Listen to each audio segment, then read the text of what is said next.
Good afternoon, I'm Al Foley with Parker Hammer Associates, and today we're displaying the newest install, the CDS 4.8 from HydraMaster. For those of you who are not familiar with the CDS, it is a direct drive, clutch drive system.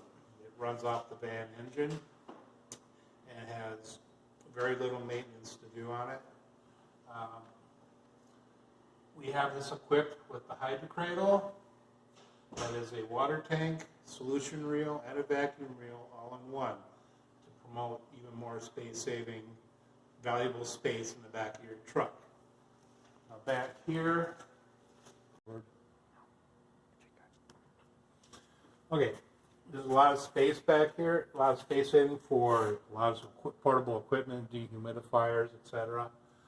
We can sew a 3-tier shelf in here for the customer to place all their chemicals, any supplies necessary, and we also have this outfitted with an automatic pump out system.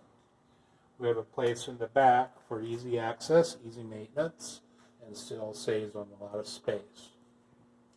The machine itself is equipped standard with an APO hookup, and we happen to sell this with the machine. And that's all I have.